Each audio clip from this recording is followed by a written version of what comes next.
All right, everybody. Okay, if we get started, you guys can hear me okay still, I'm hoping. Yeah? Okay. All right, so let's see. Well,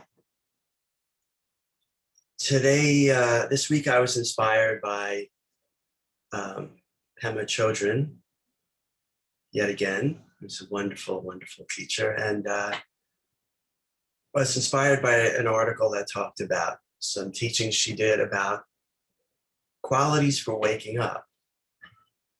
So I wanted to share this with you, share what she had to say, some of my own thoughts mixed in, and a few other sources as well.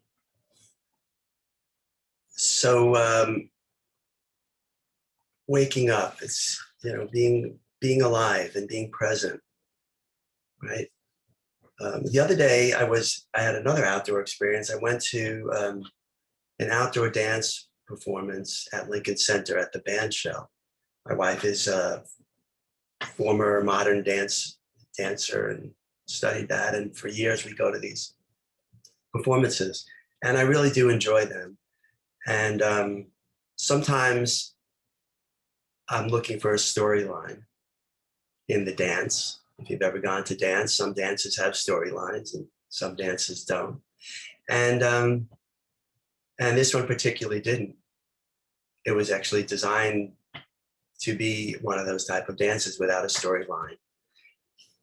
And I was watching, and I find that it becomes a little bit of a similar experience that happens in meditation, where my mind is going off in different directions, and I come back and I watch the lines of the dancers moving on the stage.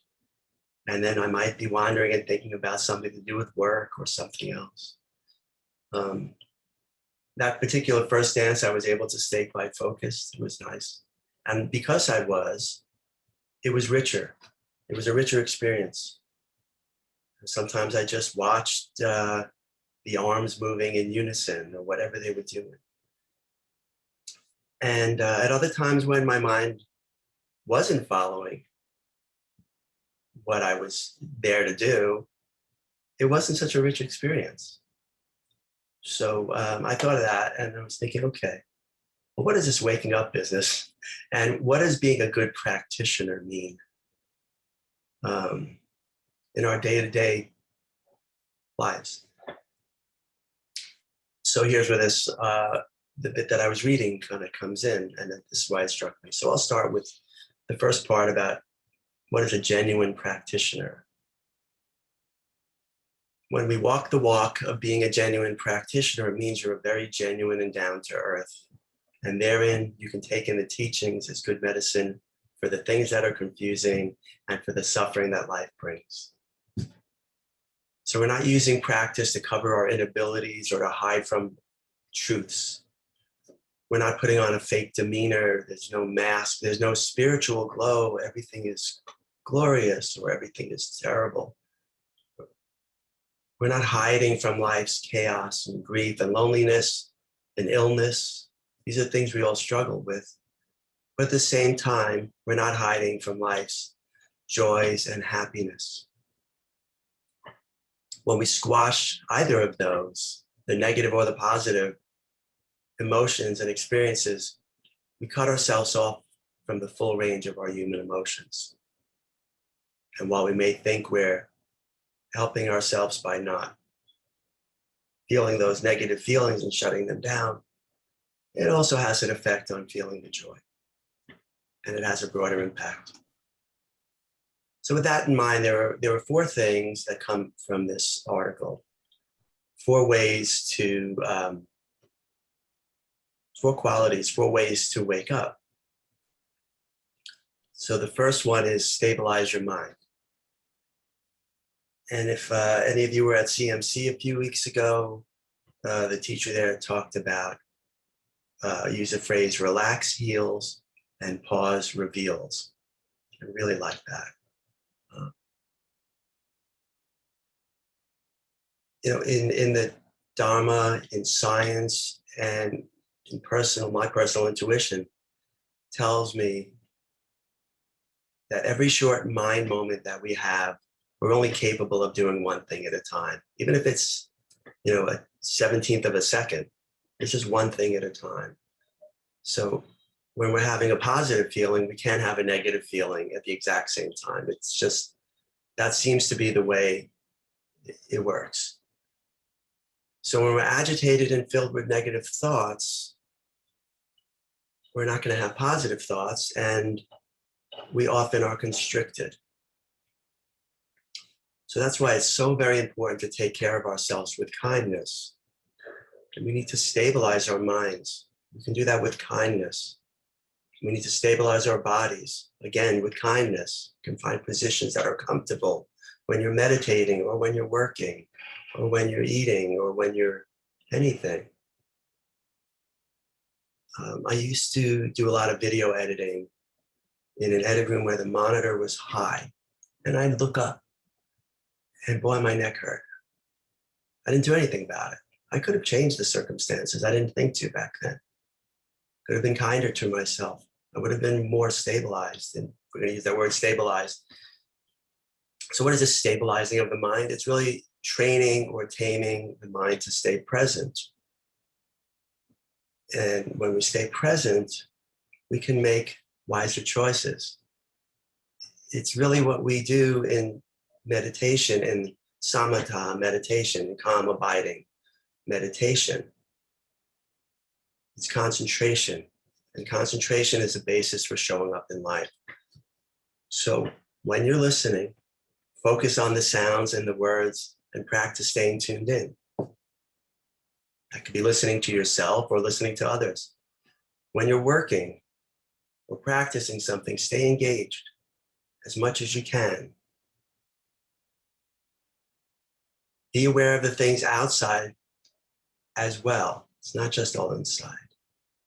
Whatever's going on, whatever you're doing, whatever you're thinking, even if you're doing nothing, be mindful of it in this way. Now, that's a challenge to expect this of ourselves every moment. So be gentle, be kind to yourself. It may not happen every moment. It probably won't, but perhaps it will happen more often. So perhaps you'd like to be non-judgmental about something, and yet you notice that you keep on judging. You keep going, oh, I wish that didn't happen. I wish that person was like this, or I wish I hadn't done that or said that. Regretful about this, angry about that. Well, if that's what's happening, be mindful about that. Just whatever's going on, inside, outside, and both inside and outside. The Buddha teaches it as internal, external, and internal and external. And this is a key to waking up. This is mindfulness. So develop practicing this in an easeful manner. Staying stiff and rigid is not very helpful. It's an easeful focus that carries us through the difficult times with less second arrows. I think everybody knows second arrows. One I can explain, it's the additional stories that we tack on to things that happen. And they can be quite subtle. And they can be almost unconscious that they're there. We don't need them. So this requires a generous, open heart. Practice easing into what's happening whenever it's possible. What's happening? Be easy with it. Work with it. You don't have to settle when things are bad, when you can change them. But if you can change them, then move on. Do what you can do. And apply this towards yourself and others. So another piece about stabilizing your mind is our culture. In many ways, our culture supports unconsciousness. Maybe that's a harsh way of saying it, but I think it's true.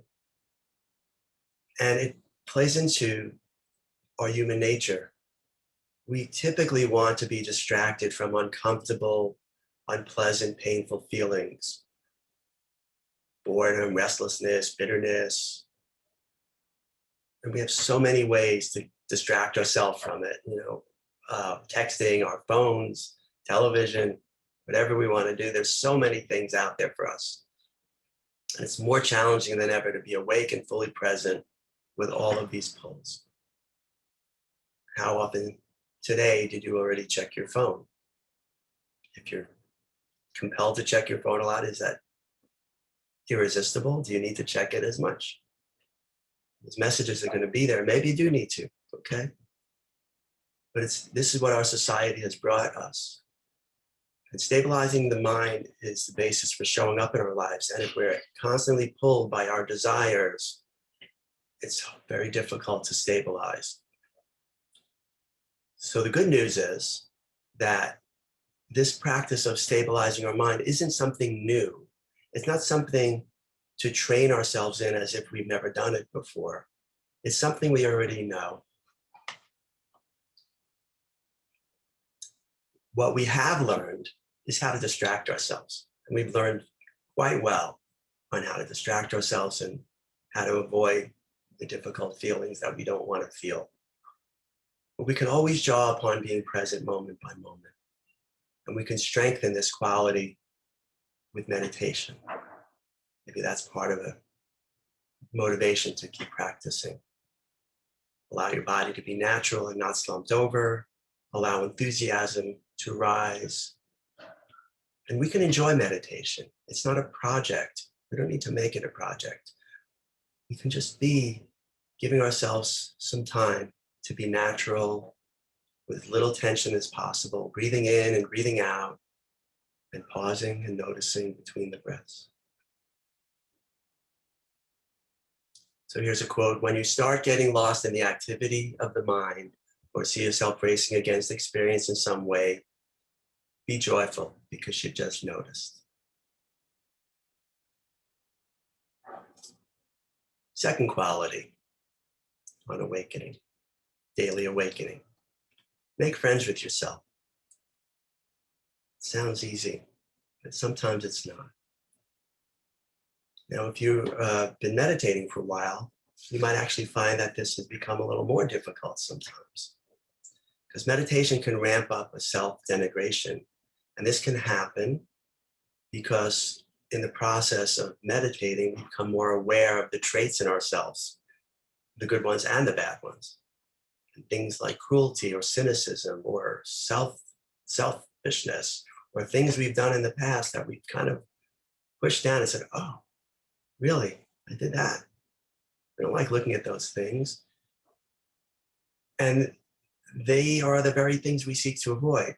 So it's then that we need to look a little deeper and with even a little more clarity and a little more honesty. You know, maybe you did something you didn't like that was harmful to someone or to yourself. Okay, you can't change that. So what can you do with that? The more you go into that and keep beating yourself up about it, that's not, I think we all know that that doesn't really work. So maybe you can accept what you've done, accept what's happened to you, and examine it and say, okay, next time I'll do better. And when we examine our habits, we begin to see the causes of them. Maybe we drink a lot, and maybe we're an addict of some sort. Maybe we can see sadness behind these thoughts and actions, and maybe that's what's leading us there. Maybe that's it. Oh, maybe I need some help on that. So unconditional friendship with yourself has the same flavor as deep friendships with others. And finding that unconditional friendship with yourself, while I admit for me, it can be painful sometimes, it's critical for waking up. You know, when you have a true friend, you stick together with the true friend year after year through thick and thin, that phrase. You know, and you don't, when it's a real true friend, you don't put them up on a pedestal.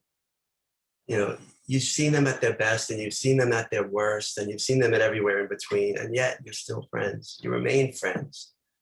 And that quality of knowing each other so well strengthens your friendship.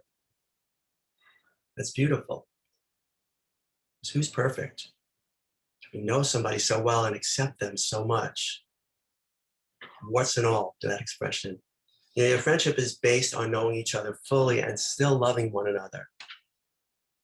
So learn to be your own friend, even when you've blown it, even when you've done the worst thing, made the biggest mistake. Pema Chodron says, It's only through unconditional friendship with yourself that your issues will budge. If you'd like issues to budge, befriend yourself then. You'll become smarter about knowing what hurts and what helps, and what increases suffering and what lessens it. Practice listening to yourself. Notice what your mind is saying. If you're hearing criticisms over and over again, notice that and say, oh, maybe that's not necessary. Notice what your heart body is telling you. Practice in that. Okay, third one. Be free from fixed mind. A mind that's stuck and inflexible is a mind that closes down, and a mind that is living with blinders on. So it's a common everyday state of having a fixed mind. And it has a lot to do with our egos. We like to think that we know best. And sometimes we do know best. But sometimes maybe we don't know best, or maybe there's another way. We think that because we thought something, well, then that must be true. We could challenge that sometimes. We could always challenge that. And then we can maybe come to, with that examination, a little clearer idea on what our thoughts are and if they're valid or not. And if they're viable ideas or not. So let's say, here's an example. Once you determine that, say you're an environmentalist and that's your job, and that's your work. And what you're working for is really important, and you've concluded that it's really important. That's fine. But when the fixed mind comes in, then the other side becomes the enemy. And you can become prejudiced and closed and think your way is the only way. And that makes you less effective as an environmentalist. So it's important to stay open, even when you're dealing with people that are diametrically opposed to what you think. You can hear it, you can listen, and you can evaluate. And you don't have to change your mind. But by evaluating, you can come to a stronger conclusion. And then being free of fixed mind offers you opportunities to experience freedom. Let's say you're not into abstract art or dance. And maybe with dance, you need a storyline to help you enjoy it. Well, when you have a fixed mind and you close off to the possibility of enjoying it as it is, then you don't get to fully and richly take it in. Weather is a funny one too. Rain comes or it gets cold. Oh, this weather's horrible. Oh, it's raining outside. Yeah, sometimes rain can be really devastating. But a normal rainstorm doesn't have to ruin your day. And perhaps you can even look at it and enjoy the beauty of it. Or maybe you don't like it and you could accept that and say, but I really love it when that sun peeks through at the end. We don't have to be so locked.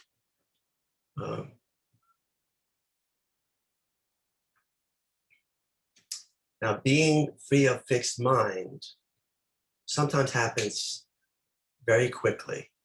It can happen with a trauma or a tragedy, and it can happen in a moment. Anything's quickly, let's say a car accident. You're driving and you have a car accident. Everything changes like that. And your perception changes. At that moment, at that instant, our perceptions are challenged. They're rocked and they're challenged. And the impermanence of the situation has just awoken us at the snap.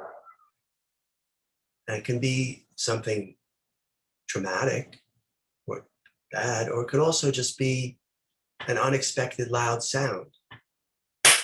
All of a sudden you're like, what? Well, you slap yourself in the leg, you feel differently. So a practitioner's work here is noticing those moments and appreciating them as best as you can, especially when they're difficult, well, maybe you don't need to push yourself to appreciate, but you can notice and be awake to what's happening. We don't have to close down. In every action and every sound, everything we see and smell, there can be some space.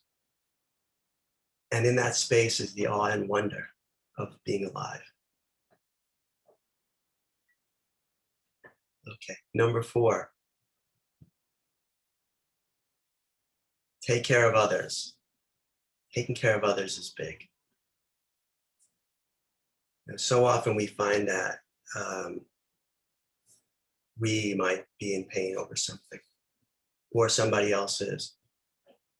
And it can be a very, very lonely experience. The thing to remember is that we're not alone in this. And that's, I think, so difficult for me when things are hard. But we're not alone, that's the truth. Sorrows and joys that we have are not separate from sorrows and joys of others. In any given moment, you might be very happy and I might be very sad, but in the overall humanity, sorrows and joys are happening for others. Let's go to horrible, you're grieving for the loss of someone close to you. Well, we're not the only one. There's going to be somebody else in the world that lost them, someone close to them too. So why would we want to remember that? Well, it's not going to change the circumstances by remembering that, but it will change our relationship to it.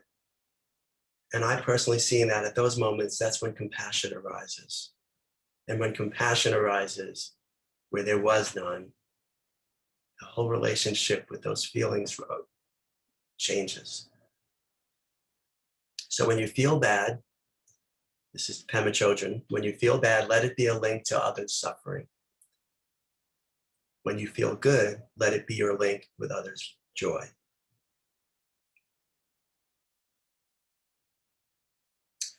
So when we witness suffering, sometimes our natural inclination is to shut down just because it's too much for us to bear. And sometimes that's a necessary or a wise choice. I limit how much news I watch for that very reason. Our difficult emotions and experiences can isolate us, and we can feel alone and desperate and depressed even. But when we use these to link with others, we can discover a deep well of compassion. So those are the 4 things. I'll just repeat them and then I will have a little bit more to tack on to this. So remember, we're talking about qualities for waking up. So stabilize your mind. You can do that with meditation.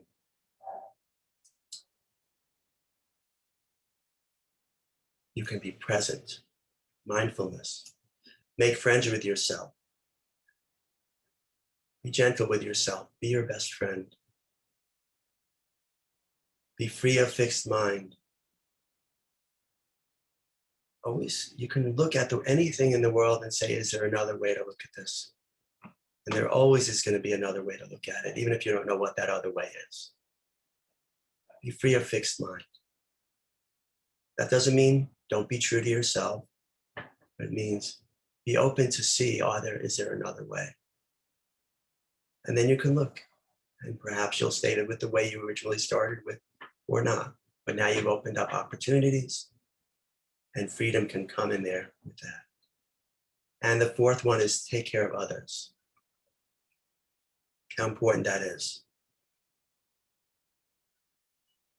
So I was thinking about this, and then I went to Joseph Goldstein, and what I was thinking about was, seems like we're talking about mindfulness and loving kindness, and that's what this teaching is.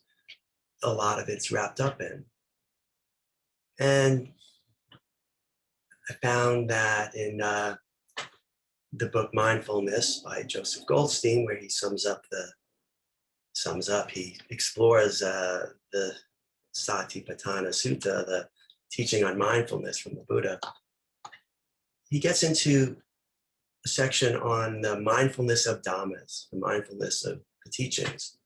And in right thought, there's right thought of loving kindness. So there's mindfulness of loving kindness. So these things start overlapping. And as is the case in the Eightfold Path and in so many of the teachings, they overlap, they're interconnected. And that's probably why it's presented like the Eightfold Path is considered to be a wheel. And here's what Joseph said.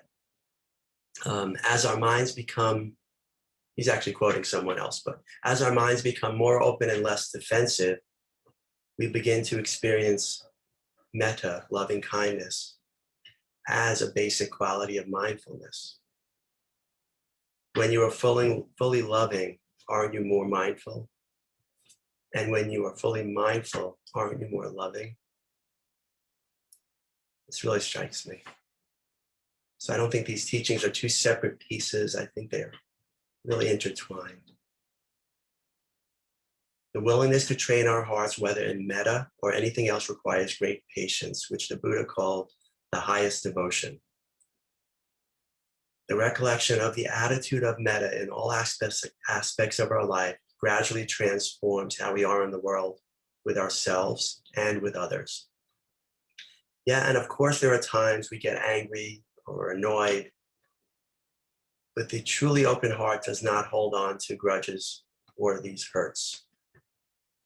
Sometimes we let go of these things in a moment, and other times it's a part of a much longer process. In the beginning of the meditation period, it can be helpful to ask for and extend forgiveness. And we can reflect on our basic intention of goodwill. So at the core of Buddhist teaching is the awakened mind, the knowing that we are not this body, but consciousness itself, a boundless, luminous, loving, peaceful, intelligent presence. So now what? Now what? Be quiet, be still, let the mind rest, and discover who you really are. Be quiet, be still, let the mind rest, perhaps is the most repeated guidance in all of Buddhist practice.